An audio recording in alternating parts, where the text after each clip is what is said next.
Shalom, kita jumpa lagi di dalam channel saya. Saya selalu berdoa, berharap semoga setiap firman yang saya bawakan ini menjadi berkat buat saudara sekalian, bahkan siapapun yang mendengarkan YouTube channel saya ini. Saya berharap semua diberkati, walaupun mungkin yang tidak seiman atau yang seiman. Saya percaya Tuhan tidak memandang siapa kita, ya. Saat ini saya akan membawakan satu perikop di dalam Alkitab. Saya kasih judul ya, dosa 5 senti, ya. Dosa apa sih 5 senti ini? Saya juga dulu pernah kaget ya mendengarkan ada satu hamba Tuhan mengatakan bahwa dosa 5 senti. Ya, ternyata dosa 5 senti ini sangat mempengaruhi kehidupan kita. Apa sih dosa 5 senti itu? Merokok ya. Banyak yang perokok berat mengatakan bahwa, wah itu nggak ada di Alkitab ya. Tidak pernah ada disinggung di Alkitab tentang jangan merokok ya. Itu dari Kejadian sampai Wahyu dibaca pun tidak pernah ditemukan dalam Alkitab tentang larangan untuk merokok. Ya, tapi ada yang kita temukan di dalam 1 Korintus 6 ayat 19. Saya bacakannya. 1 Korintus 6 ayat 19. Tidak tahukah kamu bahwa tubuhmu adalah bait Roh Kudus yang diam di dalam kamu, Roh Kudus yang kamu peroleh dari Allah, dan kamu bukan milik kamu sendiri. Jadi firman Tuhan ini jelas sekali memberitahukan kepada kita bahwa tubuh kita itu adalah bait Roh Kudus, ya, tempat Roh Kudus berdiam di dalam. Kalau kita merusak bait itu, berarti kita merusak bait Roh Kudus, yaitu tubuh kita sendiri. Ya, sudah ditulis di bungkus rokok itu bahwa siapa yang merokok itu akan mengakibatkan sakit jantung, paru-paru, dan banyak sekali penyakit yang ditimbulkan oleh rokok itu. Kenapa? Karena menurut penelitian bahwa rokok itu sangat berbahaya untuk menurunkan imun di dalam tubuh kita.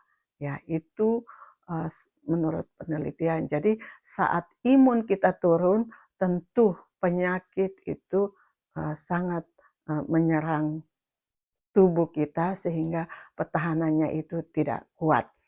Ya, mungkin saya tidak punya kesaksian tentang hal merusak bait suci ya, tetap karena saya tidak merokok, suami saya juga tidak merokok ya. Nah, tapi saya mau bawa satu kesaksian orang yang paling dekat dengan saya yang perokok berat ya. Saya punya paman di Makassar, dulu dia perokok berat sekali. Dia lebih baik nggak makan daripada nggak merokok ya. Jadi betul-betul rokok itu adalah yang surganya dia. Tapi akhir dari kehidupan paman saya itu dia sangat menderita. Dia menderita karena sesak napas, dia menderita dan bukan itu dia alami 1-2 hari.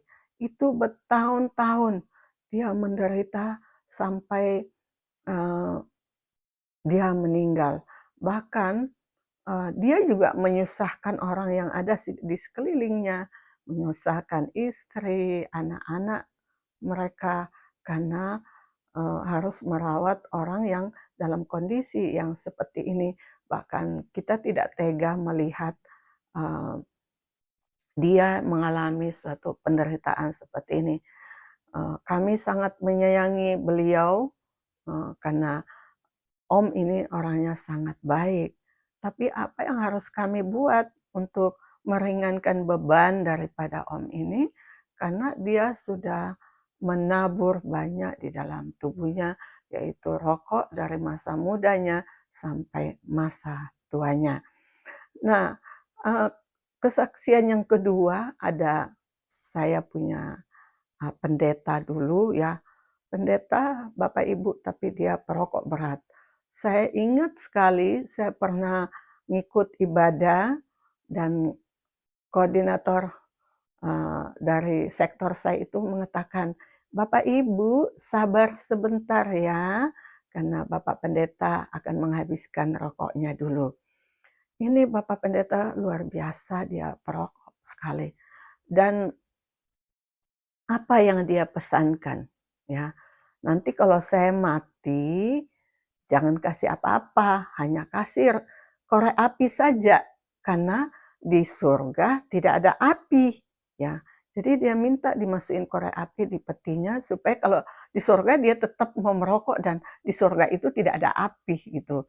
Ya, inilah, perkataan-perkataan yang sia-sia ya sebagai seorang hamba Tuhan yang menganggap bahwa rokok itu adalah Tuhannya dia, yang menentukan dia untuk masuk surga, sehingga dia berhak untuk mengatur Tuhan, mengatur orang untuk nanti mati ya, masukin korek api di petinya, karena dia percaya bahwa di surga dia masih tetap akan merokok. Tapi apa Bapak Ibu yang dikasihi oleh Tuhan Yesus, akhir hidup daripada, Bapak pendeta ini, dia juga sangat menderita karena sesak napas. Sehingga di dalam khotbah-khotbahnya, dia mengakui suatu kesalahan yang besar yang dia sudah menabur di dalam tubuhnya, sehingga dia berani menyaksikan di depan umum tentang kesaksian itu, bahwa itu semua sia-sia dan dia mengingatkan kepada semua jemaat untuk tidak mengikuti apa yang dia sudah lakukan dalam kehidupannya. Mungkin ini hanya sekilas ya, contoh untuk kita tidak merusak bait suci, bait Allah, yaitu tubuh kita. Kita harus mengerti bahwa yang ada dalam tubuh kita ini, yaitu roh kita, nafas kita, itu adalah milik Tuhan, ya. Yang kita tidak bisa um, kotori dengan apapun, baik itu dengan makanan-makanan, ya dengan minuman-minuman yang terlarang, ya.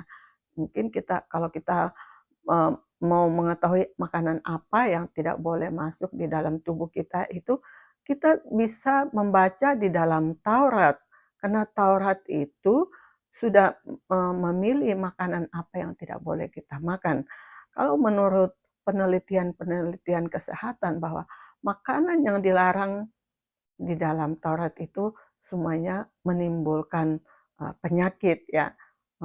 Yang contoh yang paling mungkin sederhana yaitu kita tidak boleh makan darah dan makan lemak.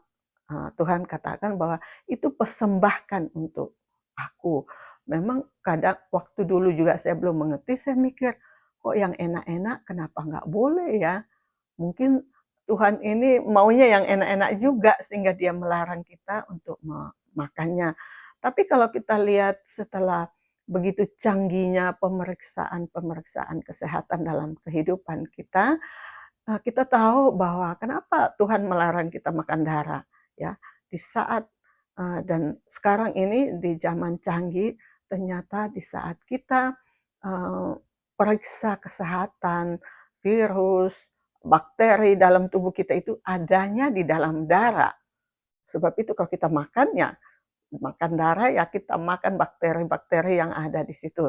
Dan lemak itu ya mengakibatkan kolesterol yang sangat tinggi. Nah, setiap larangan-larangan yang ada di dalam Alkitab itu baik buat tubuh dan kesehatan kita, karena Tuhan tahu bahwa tubuh kita adalah bait Allah, kita tidak boleh merusaknya, kita tidak boleh mengotorinya. Sebab itu, Bapak Ibu yang dikasihi Tuhan Yesus, mari kita membaca Alkitab dan kita harus mengerti bahwa kita harus menjaga tubuh kita karena tubuh kita ini adalah bait Allah. Tentu banyak yang tidak setuju dengan hal yang saya sampaikan ini, terutama bagi yang perokok-perokok atau yang peminum-peminum atau yang pelahap-pelahap. Tapi itulah yang saya sampaikan dan pengalaman-pengalaman yang saya lihat selama dalam perjalanan hidup saya bersama dengan Tuhan dan di dalam mencari pengetahuan-pengetahuan tentang firman Tuhan. Bukan saya sudah hebat atau saya lebih pintar dari, mungkin ada bapak-bapak pendeta yang mendengarkan firman ini dan lebih tinggi pengetahuannya, tapi itulah hal-hal yang sederhana yang mungkin saya sampaikan supaya bisa menjadi berkat bagi kita. Saya berdoa terus supaya barang siapa yang tidak bisa melepaskan diri dari ikatan-ikatan dosa 5 senti ini dapat dengan pertolongan Roh Kudus dapat berhenti. Terima kasih, Tuhan Yesus memberkati kita semuanya. Haleluya. Amin.